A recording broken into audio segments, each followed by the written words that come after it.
TW Arnold, he was the first one who to write clearly and very lucidly that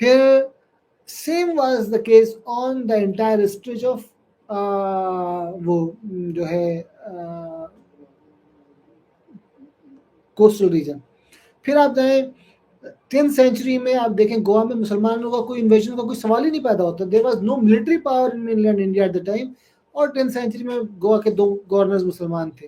11th century میں یا 12th century کے شروع میں جب Alauddin Khilji was 100 years to invade South, وہاں جو ہے 10th سینچری میں مابر یہ جو ہے مدورائی کا پانڈین کنگ کا جو پرائم منسٹر تھا وہ مسلمان تھا. کیسے تھا؟ اگر اب انویژن تو ہوا نہیں تھا. ناصر ولی شاہ 10th سینچری میں جو ہے آپ دیکھیں کہ وہ تمل ناڈو میں اپنے 1000 ڈسپلس کے ساتھ پہنچے تھے. تو ٹی ڈبلیو آرنلڈ نے اس کے بارے میں بہت تفصیل سے لکھا ہے. پھر میں نے اپنی کتاب جو ہے پیسفل ایکسپینشن آف اسلام، اگر آپ پڑھیں گے it's really very sort of, if you want to understand this topic in totality, how Islam came, how Muslims came through different means, through trades, through Sufism, through say all the other means put together, اور کیسے ہوا یہ، تو اس کے بارے میں آپ کو بہت اچھی کتاب ہے. لیکن آپ جب دیکھیں، جب محمد بن قاسم کی بات ہوتی تھی، محمد بن قاسم کے ساتھ جو مسئلہ تھا، وہ محمد بن قاسم ایک میڈیول پیریڈ کا ایک گورنر تھا، میڈیول پیریڈ کا ایک انویڈر تھا، میڈیول پیریڈ کا ایک پرسنالٹی تھا. اس کو اگر ہم اس جو ہے پوسٹ ماڈرن سوسائٹی میں اگر ہم اس کی بات کریں اور اس کے بارے میں ہم سوچیں، تو آپ کو لگے گا he was not really the person he is made out to be. میں یہ نہیں کہہ رہا کہ he was really very humane, very kind, he did not invade, he did not kill. I mean, it happens in case of wars. It happens even now. لیکن محمد بن قاسم he was not really brute. آپ Stanley Poole کی کتاب پڑھیں اور آپ کو لگے گا کہ واقعتاً جو میڈیول پیریڈ کے پریکٹسز تھے اس کے مقابلے میں وہ بہتر تھا. دوسرا کیا تھا کہ اس نے he did not actually try to convert the local population because it was not in the best interest of the local Muslim rulers at the time. اگر وہ ان کو کنورٹ کر دیتے تو ان کا سورس آف انکم کہاں سے رہتا؟ ان کو جو جزیہ مل رہا تھا ان کو وہ کہاں سے رہتا؟ پھر دیکھیں جو سسٹم تھا، they did not destroy the system. راجہ داہر کا جو پرائم منسٹر تھا he was incorporated within the administration of Muhammad بن قاسم. یہ ایک انتھنکیبل چیز ہے. اور آپ دیکھیں کہ جو میڈیول پیریڈ میں جو عام طور پر انویژنز ہوتے تھے، سکسیسفل انویژن ہوتے تھے، اس میں کیا ہوتا تھا، وہ usually they did not affect the existing local structures. اور ویسے بادشاہ بہت کامیاب ہوتے تھے. میں اس کے بارے میں آپ کو بتا رہا ہوں تفصیل سے. دیکھیے آپ کو یہ شاید کہیں دوسری جگہ سننے کو نہیں ملے گا. ہندوستان میں جو بہت بڑے بڑے سکسیسفل بادشاہ ہوئے ہیں who ruled for long term, they did not have much to fight, they did not lead their armies during their say lordship or their when things were like okay. اب علاؤدین خلجی کی بات لیجیے. علاؤدین خلجی نے پورے ساؤتھ کو کانکوئر کیا اس نے. Then what he did, he did not take those regions under his direct control. نہیں لیا اس نے کیا کیا, he sort of remained he actually existing جو سسٹم تھا اس کو رہنے دیا, جو لوکل راجا تھا اس کو رہنے دیا, ask him to become his اس کا جو ہے وہ ویسل بن جائے, continue paying him annual tributes. اور ہم دیکھیں گے کبھی وہ بادشاہ دیتے تھے اینول ٹریبیوٹ یا نہیں دیتے تھے. 10 سال نہیں دیا, 5 سال نہیں دیا, تو دوبارہ وہ ملک امبر کو یعنی جو لوکل ان کے جو جنرلس ہیں ان کو بھیجتے تھے. پھر دوبارہ جنگ ہوتی تھی اور دوبارہ وہ جو ان کا ڈیو ہوتا تھا وہ لے کے زبردستی لے کے آ جاتے تھے. اکبر نے بھی ایسے کہ اکبر نے بھی جو ہے آپ دیکھیں کہ ساؤتھ کی بہت ساری جگہوں پر اٹیک کرنے کی کوشش کی, لیکن but he did not actually force his direct rule. تو اس سے کیا ہوتا تھا, اس سے یہ ہوتا تھا کہ آپ جو ہے کیونکہ اس زمانے میں آپ دیکھیں ڈسٹینسز بہت زیادہ تھے, ڈائریکٹ آپ وہاں سے نکلے اور آپ کا رول ختم. وہاں جو لوکل چیف ٹین ہے maybe he can sort of proclaim himself to be the king, اور ایسا بعد میں بہت ہوا. محمد بن تغلق کے زمانے میں جو لوکل اس کے سارے جو جنرلز تھے دکن میں، مہابر میں اور دوسری جگہوں پر، گجرات میں، سب نے ریبیلین کیا. اور وہ بیچارہ ریبلس کے پیچھے پیچھے بھاگتا جا کر سندھ میں مر گیا وہ خود ہی، اس کا انتقال ہو گیا. ہی واز اے گریٹ پرسن، اچھا مطلب پڑھا لکھا بادشاہ تھا، لیکن اس نے جو ڈائریکٹ کنٹرول کیا اس کے فائدے بھی تو نقصان بھی تھے. تو حجاج بن یعنی محمد بن قاسم کا جو اٹیک تھا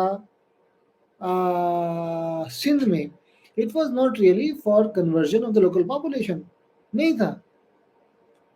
اگر ایسا ہوتا تو اسی زمانے میں ہو گیا تھا. پھر دوسرا آپ دیکھیں کہ اس کے بعد محمد بن قاسم گئے کا چلا گیا، and then he died, unfortunately he died in retribution, کیونکہ وہ جو نیا کیلف آیا، نیا خلیفہ آیا، اس کو لگا کہ جو پرانے لوگ تھے، حجاج بن یوسف، ہی واز اگینسٹ ہم، واقعی اس کے اگینسٹ میں تھا سلیمان کے مقابلے میں، اور سلیمان نے اس کے جتنے بھی سارے سپورٹرز تھے ان سب کو قتل کر دیا. تو محمد بن قاسم کو صرف اس نے قتل نہیں کیا، اس نے آپ دیکھیں قتیبہ بن مسلم جو اسلامی تاریخ کا سب سے بڑے جنرلز میں سے ایک ہے، جس کو حجاج بن یوسف نے گروم کیا.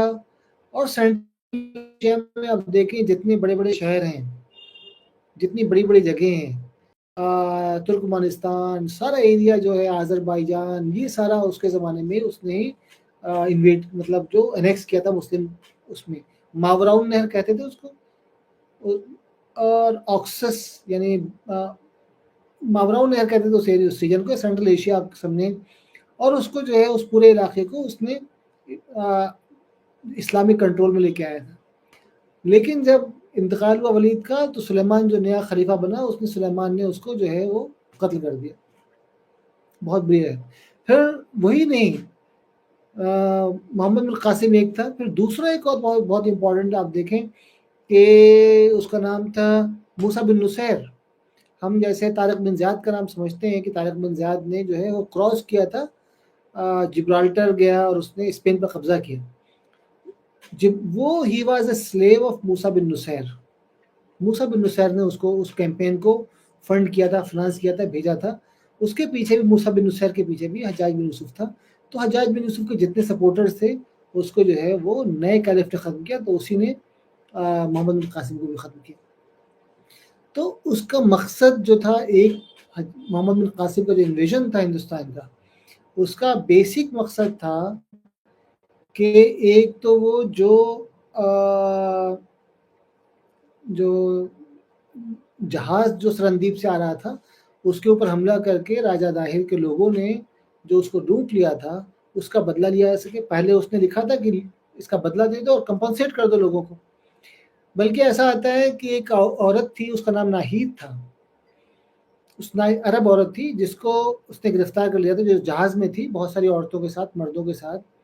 اس کو گرفتار کر لیا. تو ناہید somehow actually escape from the captivity, اور اس نے ایک لیٹر لکھ کے بھیجا جس میں بادشاہ سے اپیل کی تھی، مسلم خلیفہ سے اپیل کی. حجاج بن یوسف کو خط پہنچا اور اس نے اپیل کی تھی کہ یہاں پر ہم لوگ گرفتار ہیں، ہم لوگوں کو تم لوگ اس لائق نہیں ہو کیا کہ ہمیں وہ کر سکتے ہو. It hit the heart of sort of حجاج بن یوسف، اور اس نے بھیجا. پھر تو اس کا بدلہ لینا تھا. دوسرا کیا تھا، دیبل اگر اس کے کنٹرول میں تھا، راجہ داہر کے انڈر میں، then and they had actually sort of attacking all the ships that were coming, trading ships that were coming to, going all the way from say Arab to Malabar and Central Asia and other places. تو وہ جو تھے اس کو ایک خطرہ تھا وہاں پر. تو ایک تو یہ کہ اس کا بدلہ لینا تھا، جو کیا نام ہے ان لوگوں نے مسلمانوں کا یا عربس کا جو شپ لوٹا تھا. دوسرا اپنی اس جو ٹریڈنگ روٹ تھا اس کو سیکیور بنانا تھا. ان کا مقصد ہندوستان میں کنورژن نہیں تھا. تو اسٹینلی پول نے لکھا ہے، اور دوسرے اکاؤنٹ سے بھی لگتا ہے، کہ جہاں پر جنگیں ہوئی، وارز ہوئی، وہاں پر محمد بن قاسم نے بدلہ لیا. He actually acted very harshly. He did not spare the people who fought against him, but in places وہ جگہ جہاں پر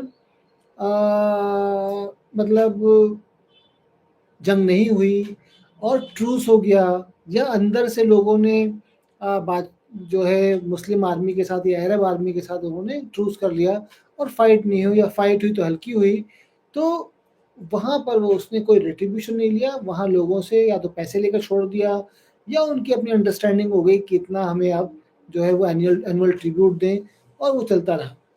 تو اب ہم جو ہے محمد بن قاسم کی کہانی ختم ہوتی ہے۔ محمد بن قاسم کے بعد جو ہے لوگ سمجھتے ہیں کہ محمد بن قاسم جو تھا اس کے بعد عام طور پر ہمارے یہاں بالکل ایک وائڈ آتی ہے،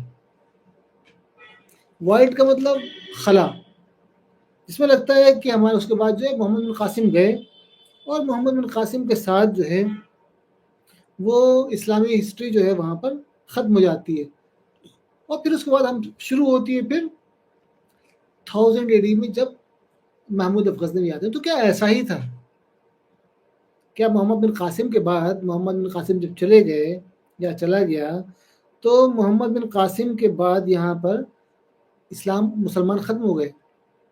ایسا نہیں ہے، یہ ایک مطلب یہ لیک آف انفارمیشن، یہ ہماری جو ہماری ہسٹوریوگرافی ہے اس کی وہ خامی ہے کہ ہم نے جو ہے اس کے بارے میں کم لکھا۔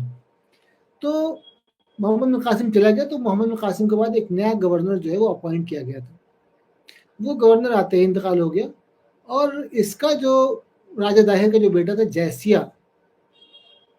ہاں ایگزیکٹلی جیسیہ، تو جیسیہ جو ہے وہ اس نے آ کر دوبارہ قبضہ کر لیا برہمن آباد کے اوپر۔ پھر ایک نیا گورنر آتا ہے، he defeats him, and then Raja Dahir son actually converts to Islam for some time, اور کہتا ہے کہ میں، پھر اس کے بعد وہ he recants and goes back, پھر دوبارہ وہ ہی لیوز اسلام and becomes Hindu again.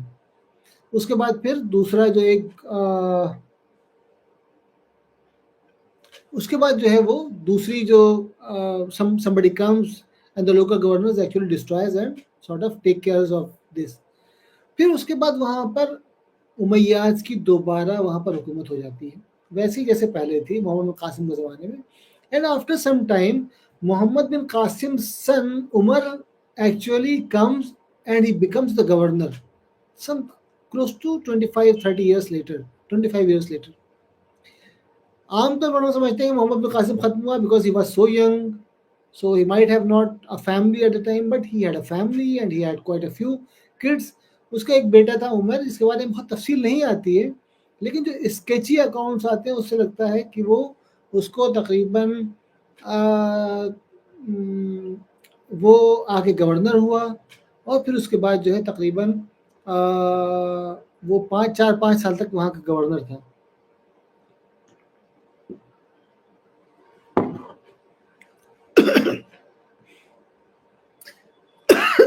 Sorry.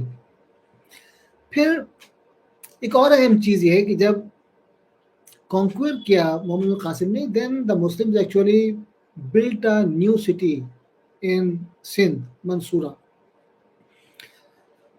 دوسرا کیا ہوا، ایک اور اہم چیز یہ ہوئی کہ منصورہ کے علاوہ جو قبضہ جو تھا محمد بن قاسم کا وہ ملتان کے آگے تک تھا۔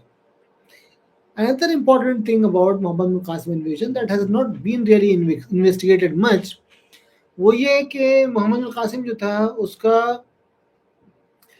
اس نے جو ہے کشمیر پر ایک ایکسپیڈیشن بھیجا محمد بن قاسم کے زمانے میں، اور وہ this expedition was not successful۔ Then he sent an expedition to Kannauj۔ We don't know actually what happened۔ پھر اور آتا ہے کہ اس نے اور دوسرے لوگوں کے پاس بھی ایکسپیڈیشن بھیجتے، اس کے بارے میں بہت ہی انفارمیشن نہیں ہے۔ تو یہ ایکچولی کیا ہے اتنے زمانے کی ہسٹری۔ دوسری کیا ہے، کشمیر میں جب اس کا انویژن تھا تو کشمیر میں صرف محمد بن قاسم ہی ناکام نہیں ہوا۔ اب دیکھیں محمود غزنی جس کو کہا جاتا ہے کہ اس کا 2 بار جو ہے محمود غزنی نے 2 بار کشمیر پر حملہ کیا، ایک بار نہیں، اور دونوں بار وہ ناکام ہوا۔ He was not defeated in a battle۔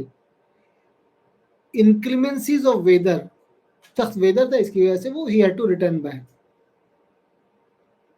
تو یہ جو ہے آپ دیکھیں جو پھر کشمیر میں مسلمانوں کا پہلا قبضہ جو ہے، یعنی جو انویژن سکسیسفل ہوا وہ اکبر کے زمانے میں ہوا. But 300 years before actually Akbar invaded Kashmir, close to 300 years before Akbar invaded Kashmir, Kashmir was actually became under Muslim influence thanks to the conversion of one Buddhist ruler of Kashmir. رنچن شاہ جو ہے کشمیر کا، وہ 1330s میں، early 1330s میں ایک بہت مشہور صوفی بلبل شاہ کے ہاتھ مسلمان ہو گیا. تو ایک تو یہ چیز ہے کہ محمد بن قاسم کا حملہ تھا. دوسرا آپ دیکھیں محمد بن قاسم کے بعد جب امیہ ڈائنیسٹی کمزور ہو گئی تو وہاں پر ریبیلینز ہوں گے because there were many powerful سے Jat trading Jat communities. They had not been converted to Islam. A number of them might have fought with the armies of Muhammad al-Qasim, لیکن وہ independent semi independent nomadic tribes تھے. دوسرا کیا تھا کہ جب وہاں پر آپ دیکھیں جب لوکل جو ایڈمنسٹریشن تھا اس کی بات ہوتی ہے، محمد القاسم کا لوکل ایڈمنسٹریشن، تو اس نے ایڈمنسٹریشن کو سیم ایز چھوڑ دیا تھا. یعنی خاص طور پر جو لوکل رورل جو جگہیں تھیں، لوکل رورل جگہوں پر بہت زیادہ انٹرفیئر نہ محمد بن قاسم کے زمانے میں ہوا، نہ ہی دہلی سلطنت کے زمانے میں ہوا، نہ ہی مغل سلطنت کے زمانے میں ہوا. تو لوکل، کیونکہ because Muslims were usually they lived in first in garrison towns, جو چھاونیاں ہوا کرتی تھیں، دین دوز چھاونیز ایکچولی ٹرن انٹو سے سٹی سینٹرز، بڑے بڑے شہر بن گئے بعد میں. تو پھر محمد بن قاسم کو پھر جب کیا نام ہے امیاد جب کمزور ہو گئے تو عباسید آئے وہاں پر. عباسیز کی حکومت رہی. پھر 1850s کے بعد تقریباً 850s کے آس پاس کیا ہوا کہ عباسیز کا جو رول تھا وہ جب کمزور ہونا شروع ہوا تو وہاں پر ایک چینج آیا.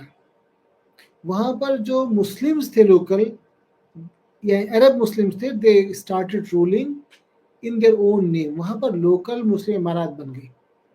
اور ایک دوسری اور بہت امپورٹنٹ چیز یہ ہوئی کہ کرامتیز یا اسماعیلیز جو تھے، اسماعیلیز کے بارے میں جب آپ بات کریں گے تو اسماعیلیز اور فاطمیز کی اپنی جو ایک کیلیفیٹ بھی مصر میں قائم ہوئی، بہت بڑی کیلیفیٹ تھی. تو انہوں نے کیا کیا، یہاں پر جو ملتان میں ان کا قبضہ ہو گیا اسماعیلیز کا، شیعہ اثنا عشری ان کا کمیونٹی کا، اور ان کا تقریباً آپ دیکھیں کئی 100 سال تک قبضہ رہا.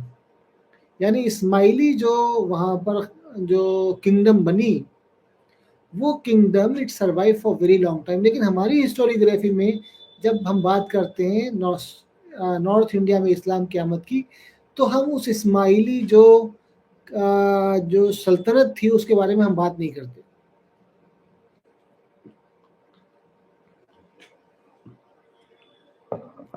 یہ عجیب سی بات ہے. مطلب جب ہم شیعہ ہسٹوریوگرافی کی بات کرتے ہیں تب بھی اس کی بات نہیں ہوتی، کیونکہ وہ شیعوں میں بھی ہیریٹکس تھے.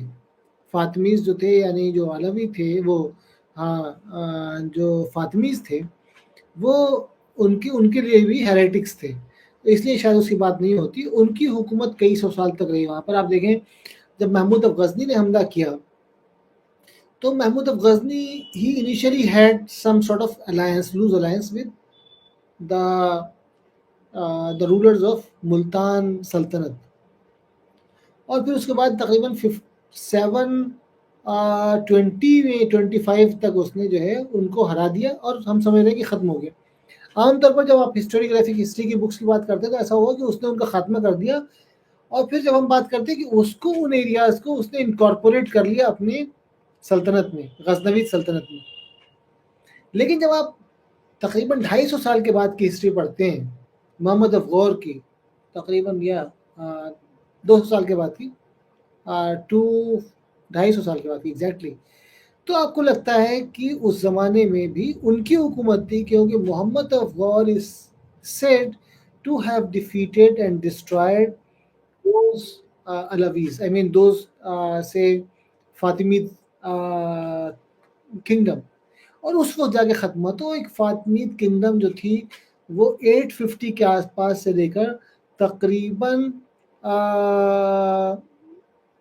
1200 تک کے آس پاس وہاں پر رہی، بڑی مدت تک رہی، لیکن ہم اس کے بارے میں نہیں جانتے. آج جو ہے مجھے ایک بڑا اچھا ایک چیپٹر ملا اس کے فاطمید کے بارے میں، جو اسماعیلی جو انہوں نے ملتان اور سندھ میں جو اسماعیلی حکومت قائم ہوئی تھی اس کے بارے میں. I'm going to read some of these, پھر میں اس کو ترجمہ کرنے کی کوشش کروں گا. The break up of the Abbasid caliphate brought into being a number of independent provincial dynasties during 9th and 10th centuries, mainly due to the working of the internal forces which in some cases assumed the form of heterodox syncretic movements, Shiism and Ismailis. The Ismaili rule over Multan and Sindh, and later the continuation of their movement under the Sumra chiefs during the Sultanate period, is sketchy in historical data. یہ جو ہے یہ مضمون لکھا ہوا ہے، یہ chapter جو ہے ڈاکٹر انصار زاہد خان کا لکھا ہوا ہے. پھر the Ismaili دعوت in this region started near the end of 9th century when Haytham was sent by Hussein in 270 or 883 AD, after nearly a century during which little is known about their activities. تو آپ کو شاید یہ اس کے بارے میں آپ کو کہیں اور پڑھنے کو یا سننے کو نہیں ملے جو میں آپ کو بتانے کی کوشش کر رہا ہوں.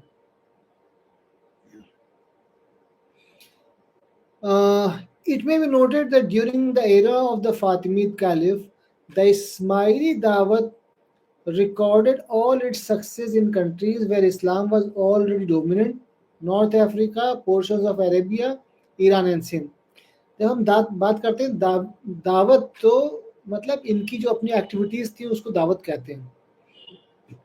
Further dogmas based on the veneration of the house of Ali could be explained easily to a Muslim only. They came as champion of justice and true faith. Therefore, they had to show themselves as more staunch Muslim than their predecessors.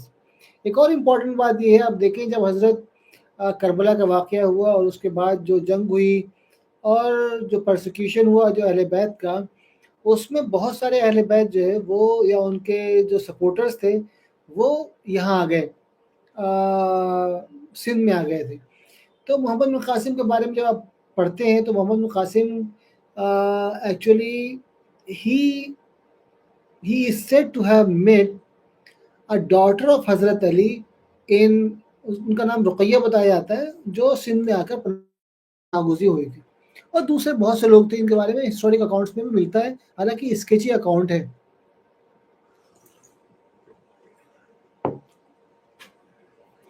یہ actually کیا ہے، بہت ہی important free willing گفتگو ہے.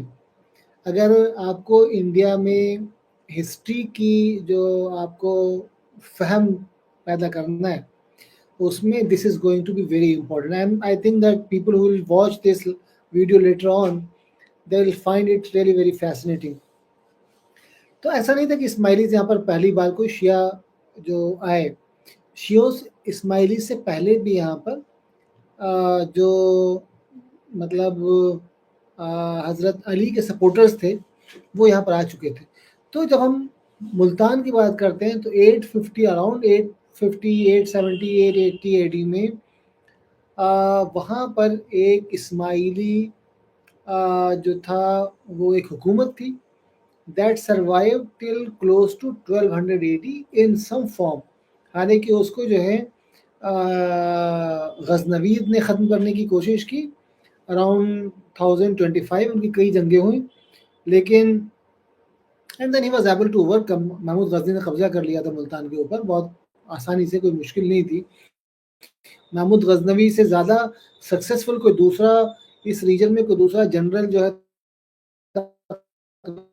1000 years تقریباً مطلب 1100-1200 سالوں میں نہیں ہوا.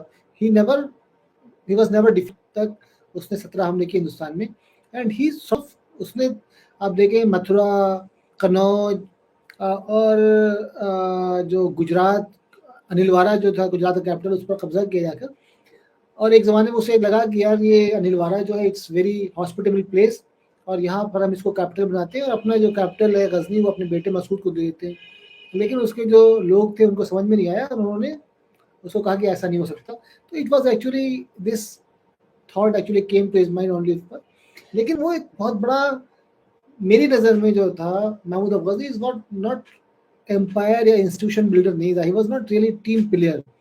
اس کے 200 سال کے بعد جو محمد افغان جو تھا شہاب الدین، وہ ایک ٹیم پلیئر تھا. حالانکہ اس کو 2 بڑی بڑی شکست ہوئی ہندوستان میں، ایک ماؤنٹ آبو کے پاس اور دوسری جو ہے وہ بیٹل آف ترائن، جو فرسٹ بیٹل آف ترائن، تو اس میں بڑی شکست ہوئی بہت زبردست. He barely survived and he was able to sort of make it to Tabarhind یا بھٹنڈا. بہت ہی مشکل سے پہنچا، لیکن he came back. He had a team of, I mean, in fact, his slaves.